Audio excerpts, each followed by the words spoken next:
ভেঙে দেওয়া হলো তৃণমূল কংগ্রেসের সমস্ত কমিটি সংগঠন। এমন কথাই জানানো হয়েছে তৃণমূল কংগ্রেসের পক্ষ থেকে। সমাজ মাধ্যমে পোস্ট করে তৃণমূল কংগ্রেসের পক্ষ থেকে এই কথা জানিয়ে দেওয়া হলো।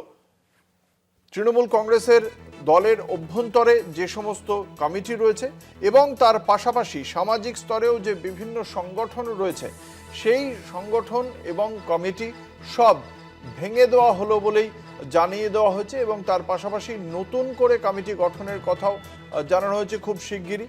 আমাদের সঙ্গে রয়েছেন আমাদের বিশেষ প্রতিনিধি দেবজ্যোতি ঘোষ। দেবজ্যোতি, যেটা জানতে চাইব যে সমাজ মাধ্যমে পোস্ট করে তৃণমূল কংগ্রেস যে বলছে তাদের সমস্ত কমিটি ভেঙে দেওয়া হলো, তাদের দলের সাধারণ সম্পাদক পদে ছিলেন অভিষেক বন্দ্যোপাধ্যায়, সেটার বিষয়ে কি কিছু জানানো হয়েছে এই পোস্টে? দেখো, তৃণমূল কংগ্রেসের পক্ষ থেকে যেটা জানানো হয়েছে তাদের শাখা সংগঠনগুলি ভেঙে দেওয়া হয়েছে। অর্থাৎ আইএনটিটিইউসি যেটা রয়েছে, তৃণমূল ছাত্র পরিষদ যেটা রয়েছে, তৃণমূল মহিলা কংগ্রেস যেটা রয়েছে, এই যে শাখা সংগঠনগুলি রয়েছে সেই সংগঠনগুলোকে ভেঙে দেওয়া হয়েছে। অর্থাৎ আগামী দু একটা দিন অপেক্ষা করতে হবে, তখন দেখার যে অভিষেক বন্দ্যোপাধ্যায়ের বিরুদ্ধে যেভাবে বিধায়করা এক হয়েছেন এবং আজকে যে চিঠি জমা দিয়েছেন, তাদের মূল কিন্তু অভিষেক বন্দ্যোপাধ্যায়কে নিয়েই তাদের যথেষ্ট রয়েছে।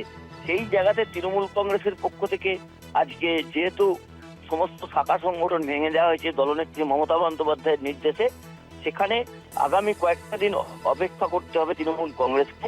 কারণ সেই জায়গাতে আগামী রাজনীতি কোন দিকে যায়, তৃণমূল কংগ্রেস নতুন করে সংগঠন তৈরি করে কিনা, অর্থাৎ সমস্ত কিছুই নির্ভর করছে আগামী কয়েকটা দিন। এই যে অল ইন্ডিয়া তৃণমূল কংগ্রেসের পক্ষ থেকে পোস্টটা করা হচ্ছে, এটার দায়িত্বটা কি এখনো পর্যন্ত অভিষেক বন্দ্যোপাধ্যায়ের নেতৃত্বে রয়েছে, নাকি এটার অধিকারটাও কেড়ে নিয়েছেন ঋতব্রতরা? সেই বিষয়ে সুনির্দিষ্ট কিছু জানা যাচ্ছে না, সে বিষয়ে এখনো পর্যন্ত সুনির্দিষ্ট কিছু জানা যাচ্ছে, কারণ ঋতব্রতরা এর দাবি করতে পারবেন না। কারণ এখনো পর্যন্ত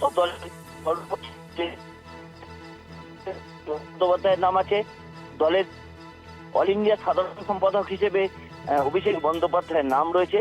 সেই জায়গাতে ঋতব্রত বন্দ্যোপাধ্যায়ের যদি দাবিও করেন, সেই দাবি কিন্তু কোনো মতেই খাটে না। কারণ এখনো দলনেত্রী মমতা বন্দ্যোপাধ্যায় বা অভিষেক বন্দ্যোপাধ্যায় এটি কোনো মন্তব্য করেননি। তারা বিধানসভায় বিরোধী দলনেতা হয়ে যেতে পারেন, কিন্তু এই শাখা সংগঠন ভাঙা, তাদের অধিকার বিস্তার করা, তা কিন্তু এই ঋতব্রত বন্দ্যোপাধ্যায়দের সম্ভব নয়। কারণ দলনেত্রী মমতা বন্দ্যোপাধ্যায় নির্দেশেই এই সমস্ত শাখা সংগঠনগুলোকে ভাঙা হয়েছে।